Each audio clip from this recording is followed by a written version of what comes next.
Hello students, how are you all? Hope you all are fine. Today we are going to learn a new poem. So, welcome to our class. We'll start with the poem. Today we'll see lesson number 20, Flint. It's a poem. Before going to the poem, we'll see about the stones. We can see various colorful stones around us and they are very valuable. Sometimes when we go to a jeweler, we see various zodiac stones that are there in the display. And today we are going to learn about such stones. There are different colorful tumble stones we can see, such as amethyst, quartz, and so on. Many times you must have seen emerald, then sapphire, ruby. These all are precious stones. These precious stones are used to make various types of jewelry that the ladies admire and they wear. You can see here various types of jewelry studded with the stones. Today we are going to learn about the flint. Flint is a stone which lies in mud but holds fire, and we can see different types of flint stones that are used everywhere. Now we'll see the poem. An emerald is as green as grass, a ruby red as blood. So we can see that the emerald is as green as grass means the emerald color is compared with the grass and it is a very precious stone. And ruby is compared with red color of blood. So here we can see as the ruby is red in color, it is compared with blood as we use this for ornaments. A sapphire shines as blue as heaven, a flint lies in the mud. Now we'll see the next stanza. The sapphire is a bluish colored precious stone and it is compared with the heaven. Heaven means the sky and it is bluish in color, but the flint is a stone which lies in mud. So it is a general stone that lies in mud. That means flint is not a precious stone. A diamond is a brilliant stone to catch the world's desire. Here, a diamond is called as a brilliant stone as it catches the world's desire means everybody in the world has strong wish to have a diamond. So, a diamond is a brilliant stone which catches the world's desire means people wants diamond as it is a very precious stone. Here we can see different colorful diamonds which adds to the beauty. So we can see that it is a strong wish of everyone in the world to have a diamond. That's why diamond is called as a brilliant stone. An opal holds a fiery spark, but a flint holds fire. An opal holds a fiery spark means the sparkness of fire can be seen in the opal, which is also a precious stone, and you can see that it seems that there is fire inside the stone.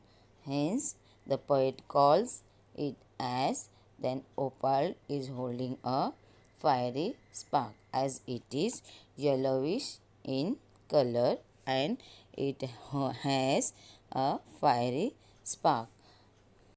But a flint holds fire means when two flint stones are rubbed on each other, they give the spark of fire. In olden days, these stones were used to light up a fire. So, flint is a stone which holds fire.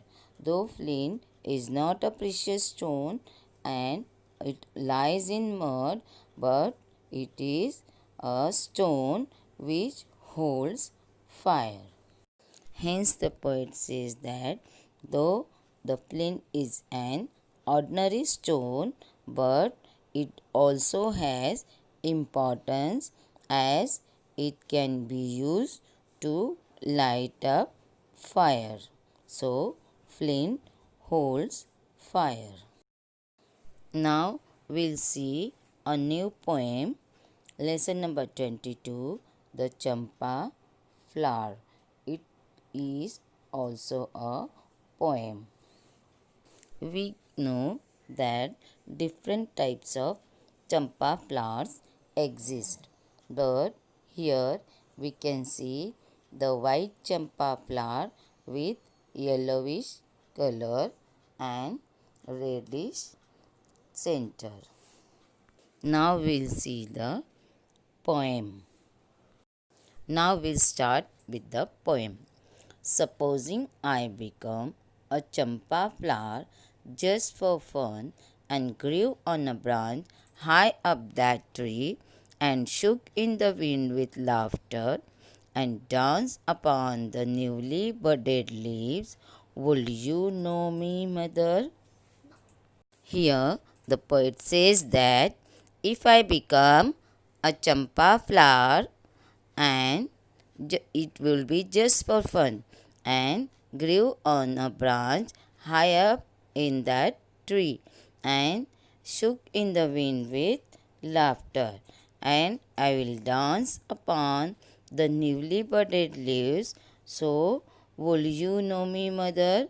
Means, will you know that this particular flower is your son?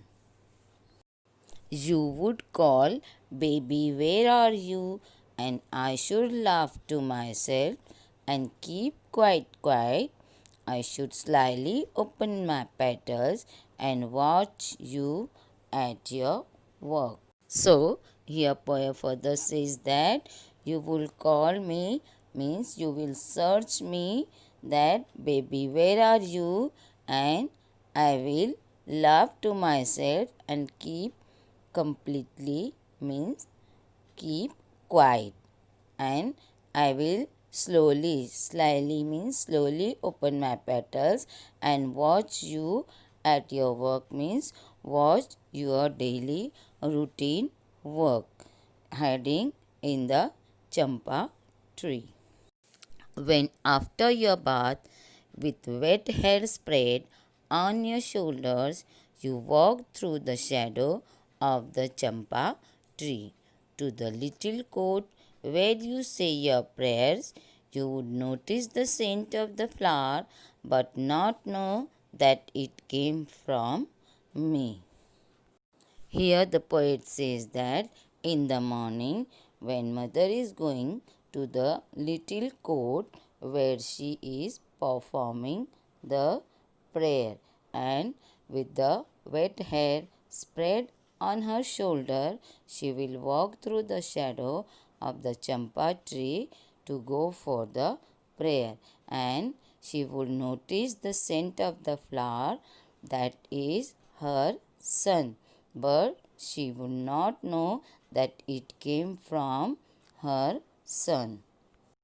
When after the midday meal you sat at the window reading Ramayana and the tree's shadow fell over your hair and your lap, I should fling my wee little shadow on the page of your book, just where you were reading.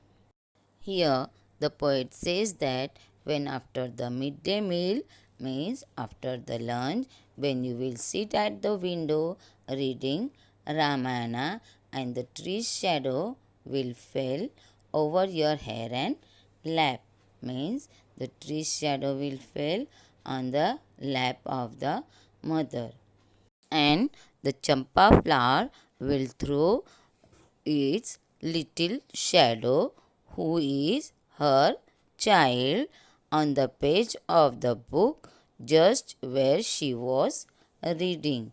So, the poet says that when I will throw my little shadow on the page of your book where you were reading, so would you guess that it was the tiny shadow of your child? The poet is asking whether the mother will recognize that the tiny shadow is her own child's shadow. When in the evening you went to the cowshed with the lighted lamp in your hand, I should suddenly drop on the earth again and be your own baby once more and beg you to tell me a story. Where have you been, you naughty child? I won't tell you, mother. That's what you and I would say then. We all know that in every villages cowsheds are there where cows, bullocks and calves are kept. So the poet says that in the evening when you go to the cowshed with a lighted lamp in your hand. Where mother will go? She will go to the cowshed with the lighted lamp in her hand. And at that time, the child will suddenly drop on the earth again and become her own baby once more from the champa flower. As we know that the child has become a champa flower and it was watching his mother from the tree, and so again the child will become the champa flower once again and beg his mother to tell him a story. But on seeing her child, the mother will be happy to see her child once again, and she will ask her child where he had been long day. Now we'll see what the child says. I won't tell you, mother. That's what you and I would say then. So the child says that when he will be a child once again and go to his mother to ask her to tell a story, she will gladly hug him and ask him that where he has been, and he will not tell his mother that he was a champa flower and he was watching his mother from the tree, and that what he would say that being a champa flower he was watching his mother from the tree and spreading his fragrance over and around her. So, this is the poem in which we studied about the love and affection of a mother and her child as a champa flower. So, today we have learned a poem written by Rabindranath Tagore about the champa flower, which shows the love and affection of a mother towards her child.